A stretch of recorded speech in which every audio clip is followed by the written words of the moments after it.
विधानमंडल सदस्यता के लिए आयोग्यता। आर्टिकल 191 में क्या दिया गया है? राज्य विधानमंडल सदस्यता के लिए आयोग्यता है कि किस तरह से राज्य विधानमंडल के जो सदस्यता है उसको किस प्रकार से उनको आयोग घोषित कर दिया जाएगा, सदस्यता को आयोग घोषित कर दिया जाएगा। ठीक है, आपने सदस्यता ग्रहण कर ली, आपकी सदस्यता को आयोग माना जाएगा। किन आधारों पर?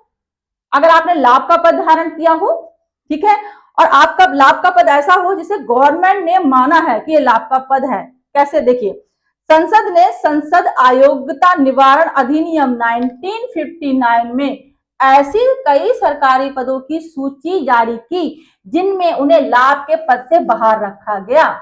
ठीक है, गवर्नमेंट ने कई पदों को लाभ के पद से बाहर रखा था। अगर ऐसे लाभ के पद पर आप हैं तो प्रॉब्लम नहीं है।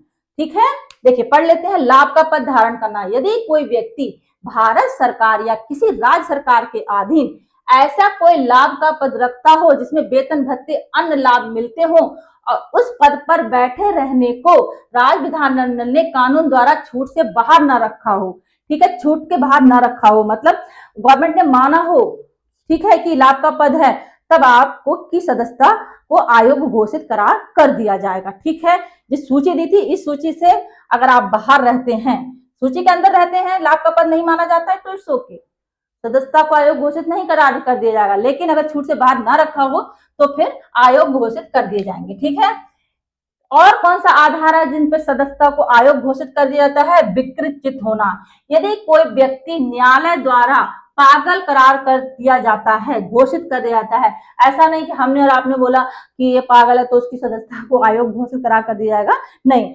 न्यायालय ने अगर माना है, न्यायालय ने ये चीज क्लियर कर दी है, घोषित कर दिया है कि ये व्यक्ति मतलब ठीक है पागल है, तो फिर उनकी सदस्यता को आयोग करार कर दिया जाएगा। अनुन्मोचित दिवालिया होना, यदि कोई व्यक्ति दिवालिया घोषित कर दिया गया है और अभी तक दिवालियापन की क्रिया पूरी ना की गई है, ठीक है, प्रोसेस चल रहा है, दिवालिया घोषित कर दिया है, तब उनकी सदस्यता को आयोग करार कर दिया जाएगा, घोषित कर दिया जाएगा। नेक्स्ट है विदेशी नागरिकता।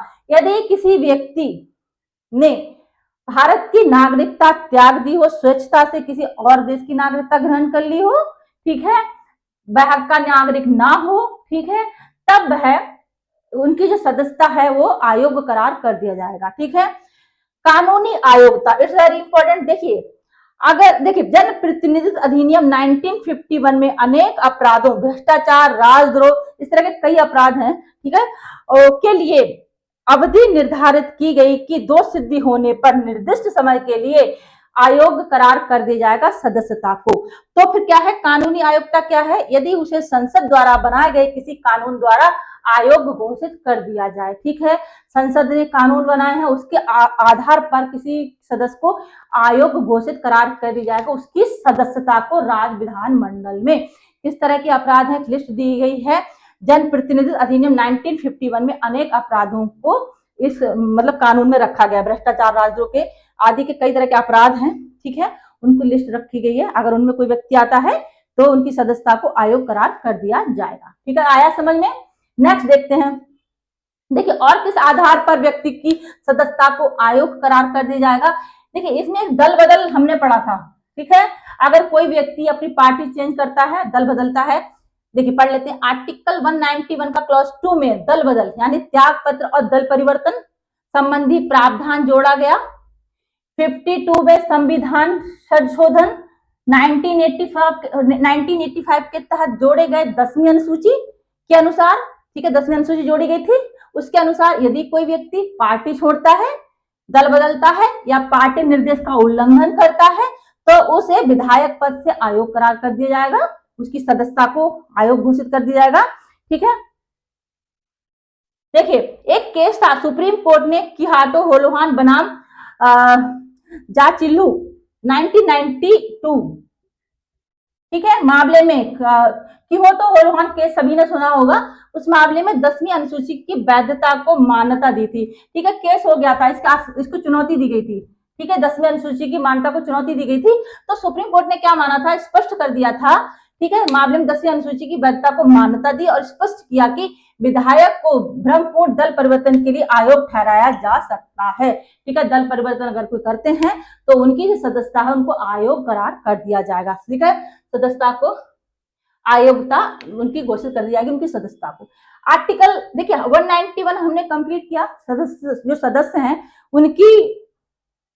उनकी जो सदस्यता है उनको किन आधारों पर आयोग घोषित करार कर दिया जाएगा। अगर लाभ का पद धारण करते हो, अगर वो पागल हो, कोर्ट ने बोल दिया हो कि ये व्यक्ति पागल है, पागल घोषित कर दिया हो, दिवालिया हो, विदेशी नागरिकता ग्रहण कर ली हो, या फिर कानूनी अयोग्यता हो। ठीक है, कानूनी अयोग्यता मतलब क्या, गवर्नमेंट ने ऐसे कानूनों को एक लिस्ट में रखा है कि इनके अकॉर्डिंग अगर आप आते हैं या अपराध के अकॉर्डिंग अगर आप आते हैं तो आपकी सदस्यता को आयोग घोषित कर दिया जाएगा राज्य विधानमंडल में। आया समझ में? आई थिंक क्लियर होगा। क्लियर ना? इट्स क्लियर ना? Crystal clear, right. आर्टिकल 192 देखिए, ये देख लेते हैं, ये सिंपल आर्टिकल है।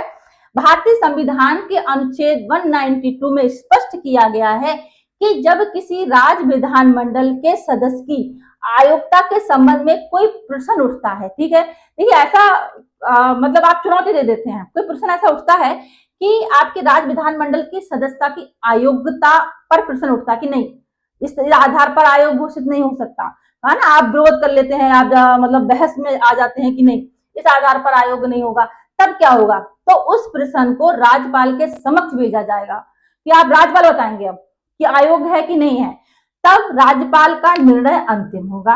ठीक है, आर्टिकल 192 में क्या दिया है, भारतीय संविधान के आर्टिकल 192 में स्पष्ट किया गया है कि जब किसी राज्य विधानमंडल के सदस्य की आयोग्यता के संबंध में कोई प्रश्न उठता है तो उस प्रश्न को राज्यपाल के समक्ष भेजा जाएगा और राज्यपाल का निर्णय ही अंतिम निर्णय होगा। यदि यह प्रश्न उठता है कि राज्य विधानमंडल के सदस्य ने आर्टिकल 191(1) के अंतर्गत उल्लिखित किन्हीं आयोग्यताओं का समर्थन किया है, आर्टिकल 191 में कवन का क्लॉज क्या है, लाभ का पद धारण करना, तो यह प्रश्न निर्णय के लिए राज्यपाल के पास भेजा जाएगा। ठीक है, कि लाभ का पद धारण किया हुआ है, इस तरह का कोई प्रश्न उठता है तो उन्हें राज्यपाल के पास भेजा जाएगा। ठीक है,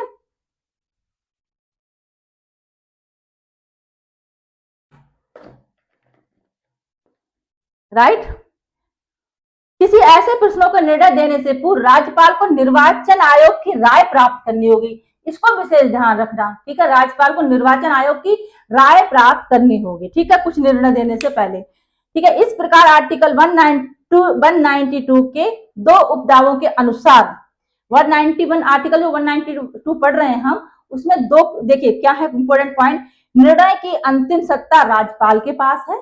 ठीक है, निर्णय से पूर्व राज्यपाल अनिवार्य रूप से चुनाव आयोग की राय लेते हैं और उसी के अनुसार कार्य करते हैं। ठीक है, कार्य करते हैं। देखिए 42 में संविधान संशोधन 1976, ठीक है, में ये सब चीजें राष्ट्रपति के पास थी।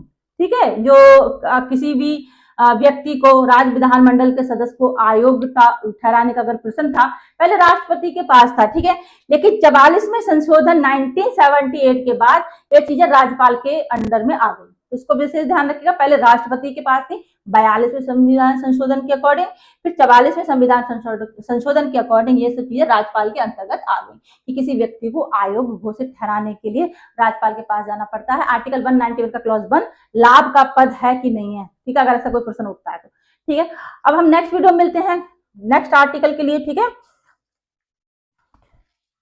ठीक है, आर्टिकल 193 एंड 194 करा देंगे। ठीक है, एक देखिए इस तरह से अगर आर्टिकल को पढ़ेंगे तो भूलेंगे भी नहीं, इसके अंदर का मैटर अगर आता है एग्जाम में तो डेफिनेटली आप कर लेंगे। ठीक है, हम नेक्स्ट वीडियो में मिलते हैं। जानकारी अच्छी लगती हो, आप समझ में आती हो तो चैनल को लाइक शेयर जरूर करें। जय हिंद दोस्तों, थैंक यू सो मच।